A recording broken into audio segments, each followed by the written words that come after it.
तर विधानसभेमध्ये आमच्या समोर भाजपनं बंडखोर उमेदवार उभे केले, मागच्या चुकांची भाजपकडनं पुनरावृत्ती होऊ नये असं गुलाबराव पाटलांनी म्हटलंय।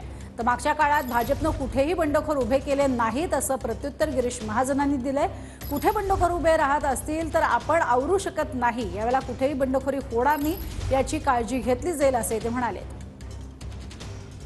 त्या काळामध्ये काही गोष्टी घडल्या आहेत, पण यावेळेस आमच्या महाराष्ट्र लेवलला बैठक झालेली आहे आणि त्यावेळेस देवेंद्र भाऊ असतील किंवा इतरांना पण आम्ही ही गोष्ट सांगितली आहे की मागच्या काळात लोकसभेमध्ये आम्ही काम केल्यानंतर सुद्धा विधानसभेमध्ये आमच्या समोर बंडखोर उमेदवार उभे केले गेले होते।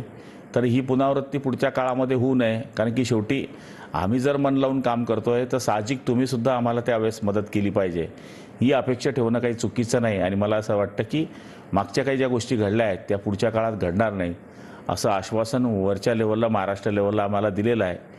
गुलाबराव पाटलांनी म्हटलंय की गेल्या वेळेस 2019 मध्ये भाजपने जो दगाफटका केला होता बंडखोर उभे करून, तसं आता 2024 मध्ये पुन्हा भाजपने कुठे बंडखोर उभे केले नाहीत। आता इथे कोण उभं राहतं कोण नाही त्याला कोणी आपण आवरू शकत नाही, पण तरीसुद्धा यावेळेला सुद्धा आम्ही ती काळजी घेऊ, कुठेही बंडखोरी होणार नाही त्याची काळजी निश्चित घेतली जाईल।